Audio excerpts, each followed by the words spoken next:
When it comes to the Danganronpa series, few things are as exhilarating as the executions. Brutal, somewhat ironically comical, devastatingly heartbreaking, but we're not talking about those. Today, we're putting the spotlight squarely on the motives leading up to those iconic assassinations. Incentives that push seemingly innocent high school classmates into committing some of the most complex murder schemes known to man. Looking at you, Mikan. Not too many rules with this list. If I liked the motivation behind the kill, you'll probably see it here. Originality will get you pretty far, but I'll also be taking the situation surrounding the murder into account, as well as the characters involved in said homicide. So without further ado, let's give it everything we've got. It's the top 10 motives in the Danganronpa franchise. Danganronpa has a pretty consistent theme across each game that the world outside of Hope's Peak, or Jabberwock Island, isn't in the best shape.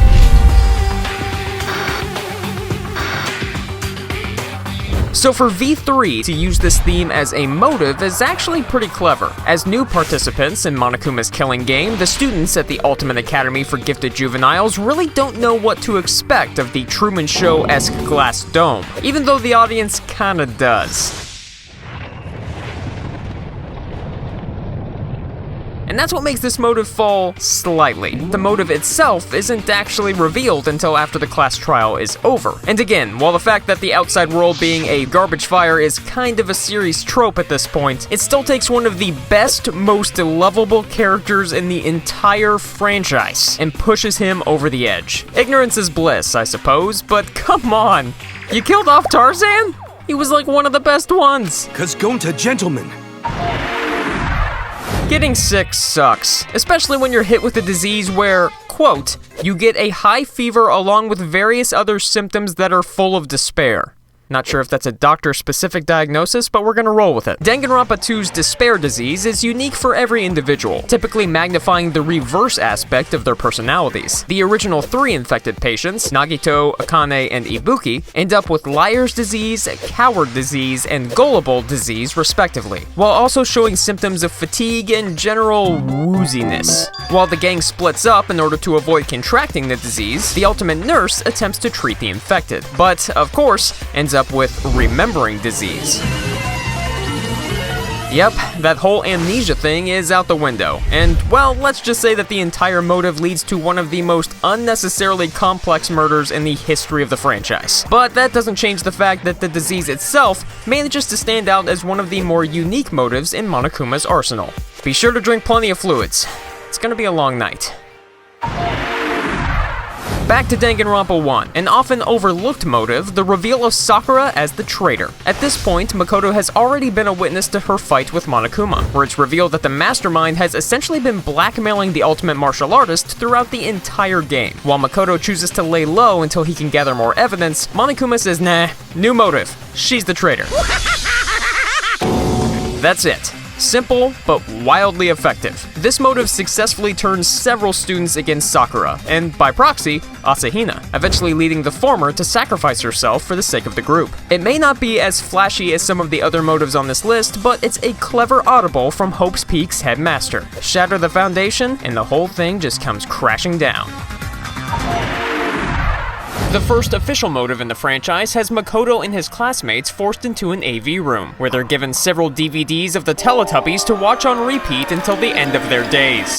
Where they're given several DVDs that show their family members or loved ones in precarious situations. Oh no, Monokuma turned my parents invisible and gave them a destructive puppy. But seriously, the motive itself is designed to show the unknown fates of each student's loved ones. It's pretty intense too. Actually drives Sayaka to commit the very first murder. Good for you, Sayaka, that's how you get it done. Oh, she was the one who got murdered. Oh. However, that motive isn't taking this spot. More importantly...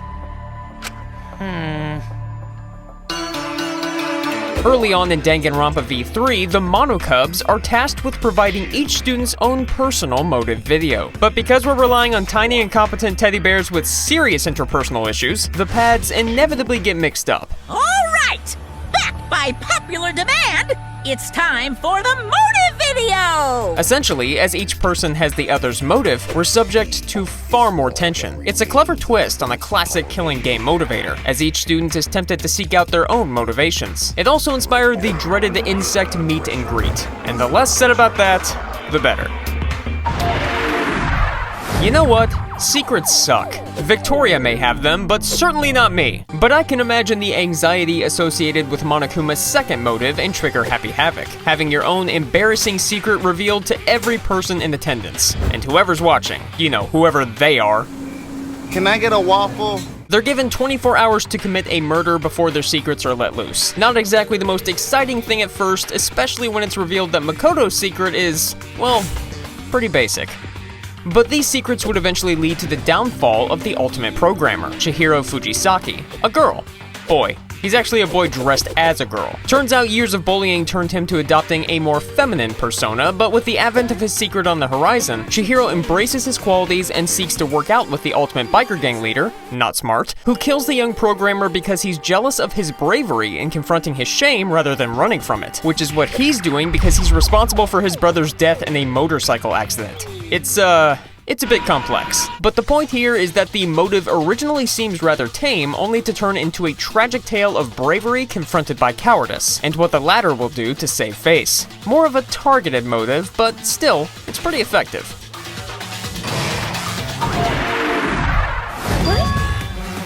Are you serious?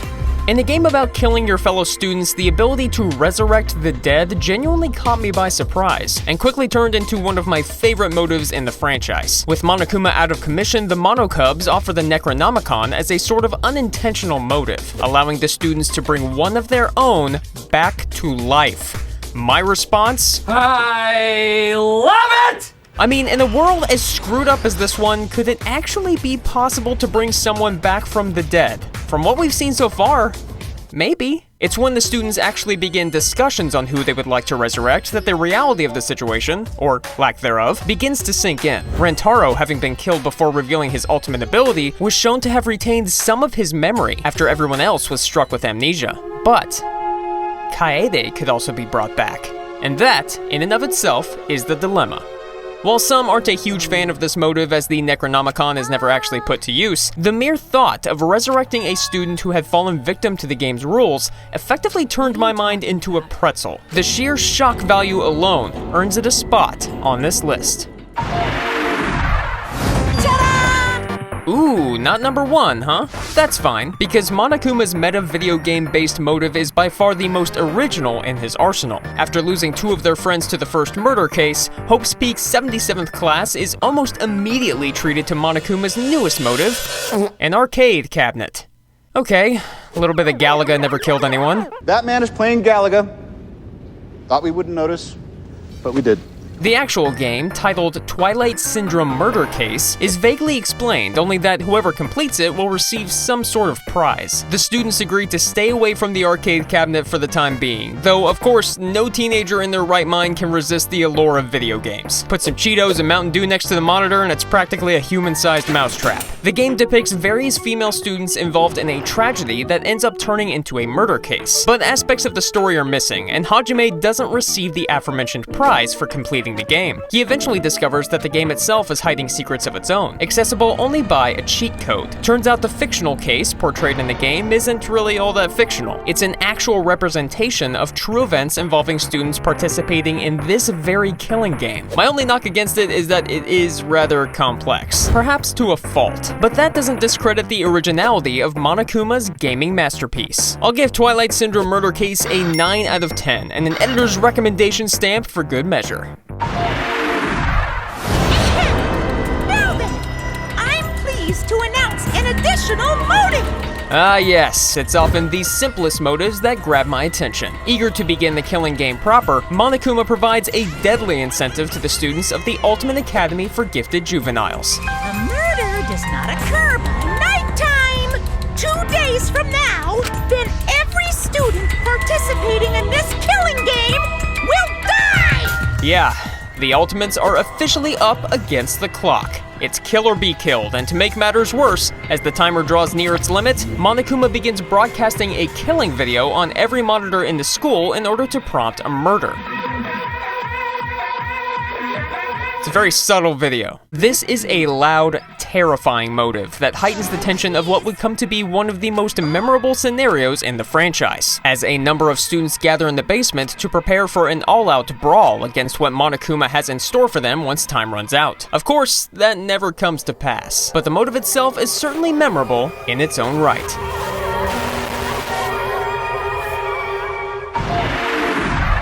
But before that, the first blood perk. Let me tell you, this thing right here, this is f***ing genius. When I heard this for the first time, I was like, oh god damn it. That's right, the first murder essentially has no negative consequences. It's open season, especially for those skilled in the art of assassination. Wink wink, wink, do it, do it, do it. This motive is so terrifyingly simple, subverting the notion of some of the more complex examples from prior entries. We go from tempting students with piles of cash to giving them zero consequences whatsoever for doing pretty much anything they want, as long as it involves murder in some way, shape, or form. You meet those requirements and you walk free. That's pretty ironic once you think about it.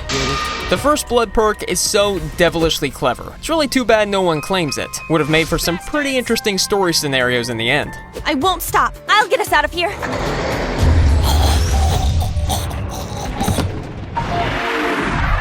Upon exploring one of the adjacent islands in Danganronpa 2, the students stumble upon a theme park of sorts. Well equipped, too. Roller coasters, a horror house, a castle, I guess, and a funhouse. But It's a trap! after having been knocked out, the group is placed inside the funhouse itself. No exits either, but that's not really a problem, as the building comes equipped with individual bedrooms and fairly comfortable beds. So what's the problem?